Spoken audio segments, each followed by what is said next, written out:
नमस्ते दोस्तों। आज हम लोग जिस व्यक्ति के विषय में बात करने जा रहे हैं, उनका नाम है श्री नम्बी नारायण। जी हाँ दोस्तों, ये एक इसरो के साइंटिस्ट थे और इसरो के इस लेवल के साइंटिस्ट थे कि उनका बहुत बड़ा योगदान इसरो को आगे बढ़ाने में है। तो ये एक ऐसे व्यक्ति थे केरला के, जिनका शुरू से ही इंटरेस्ट जो है वो साइंस में था, टेक्नोलॉजी में था और भारतीय संस्कृति के रूट कल्चर से भी वो शुरू से ही बचपन से ही जुड़े हुए थे। तो इसरो में जाने के बाद उन्होंने बहुत सारा काम किया, बहुत आगे तक वो देश को ले गए। बाद में कुछ कारणों से उनको कुछ चीज़ें भुगतनी पड़ी और बाद में उन चीज़ों से निकल कर भी आए। तो ज़्यादा टाइम ना वेस्ट करते हुए मैं उस व्यक्ति के बारे में अपना प्रेज़ेंटेशन आपको बताता हूँ ताकि ज़्यादा से ज़्यादा युवा उस व्यक्ति के विषय में जान सकें।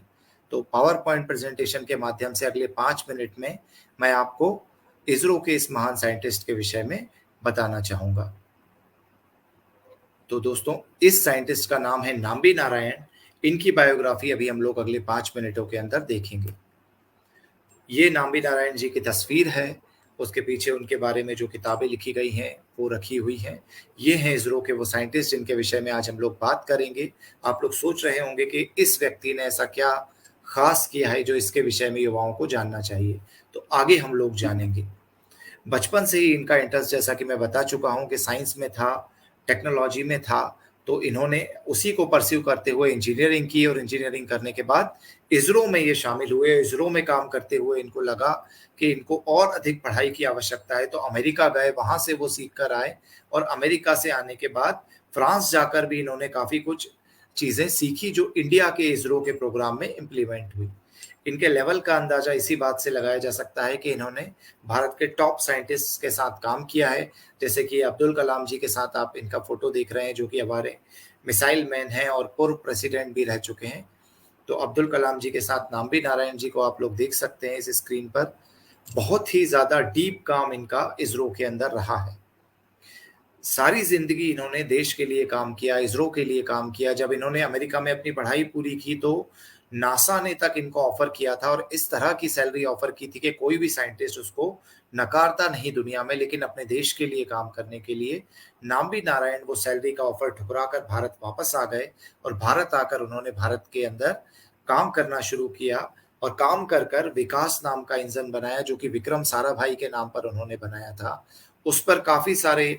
उन्होंने एक्सपेरिमेंट्स किए और बहुत ज़्यादा इसरो को वो आगे ले गए। लेकिन इसरो को जब वो आगे ले जा रहे थे,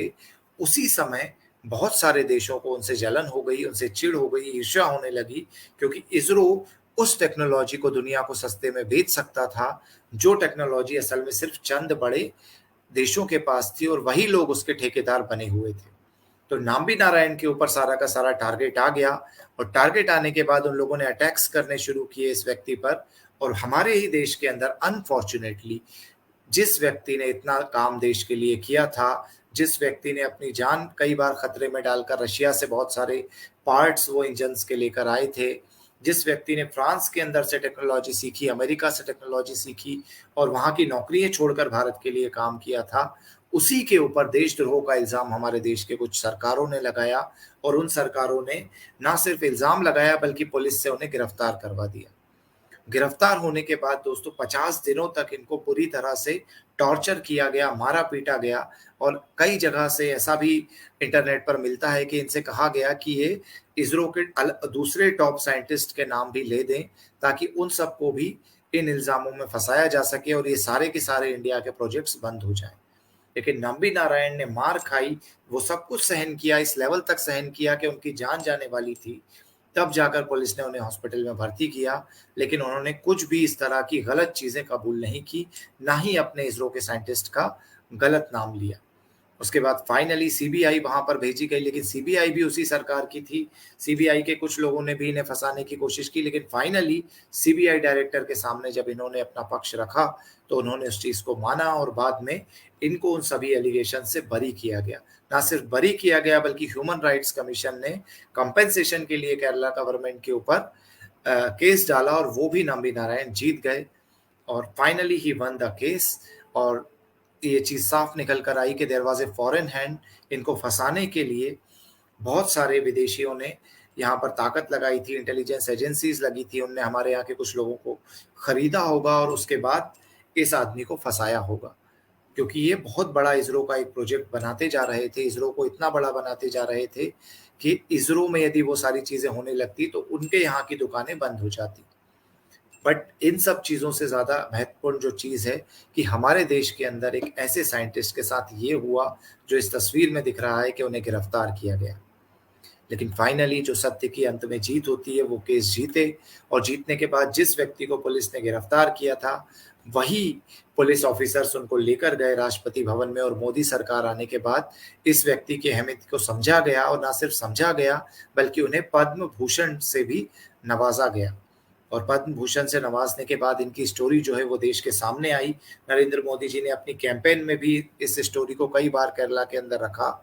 और उन्होंने बताया कि किस तरह पुरानी सरकारों ने इनको फँसाया था। और पद्म भूषण मिलने के बाद आर माधवन जो कि फ़िल्म एक्टर हैं बहुत ही अच्छे, उन्होंने इनकी स्टोरी पढ़ी और उसके बाद ये बहुत ज़्यादा इंस्पायर हुए क्योंकि वो भी साइंस टेक्नोलॉजी से बहुत जुड़े हुए हैं, तो उन्होंने इस विषय पर फ़िल्म बनाने की ठानी। काफ़ी लोगों ने इस विषय के लिए मना किया लेकिन फाइनली उन्होंने इस फ़िल्म को परस्यू किया और वो फ़िल्म बनाई, जिस फ़िल्म का नाम है रॉकेटरी, जो अभी थिएटर्स में लगी हुई है। इस फ़िल्म का नाम ही है रॉकेटरी द नाम्बी इफ़ेक्ट। तो इस फ़िल्म को पूरी तरह से उन्होंने जो है वो समर्पित किया है उस व्यक्ति को जिसका नाम है नाम्बी नारायण। और इस फ़िल्म की कितना प्रभावशाली ये फ़िल्म है इसका अंदाज़ा इसी बात से लगाया जा सकता है कि प्रधानमंत्री नरेंद्र मोदी जी ने स्वयं इस फ़िल्म को देखा है और फ़िल्म की तारीफ़ की है। वो तस्वीर है जिसमें प्रधानमंत्री मोदी जी खुद आर माधवन और नाम्बी नारायण जी के साथ बैठे हुए हैं। तो इस तरह से ये सारा का सारा एक घटनाक्रम चलता है। एक व्यक्ति जो देश के लिए काम करता है, इतना सारा काम करता है, उसको फ़ॉल्स एलिगेशंस में किस तरह से विदेशी इशारे पर फँसाया गया और कैसे वो व्यक्ति उससे लड़कर जीत कर आया, ये सारी की सारी कहानी इस फ़िल्म के अंदर है।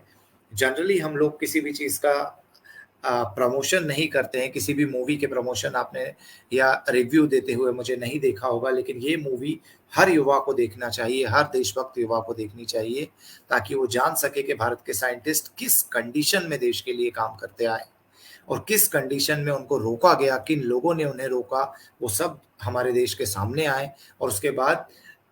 एक रिस्पेक्ट जो है हमारे साइंटिस्टों के प्रति युवाओं के मन में आए और ज़्यादा से ज़्यादा युवा इसरो के लिए काम करें, ज़्यादा से ज़्यादा युवाओं का ब्रेन ड्रेन जो हो रहा है वो रुके। तो ऐसी सब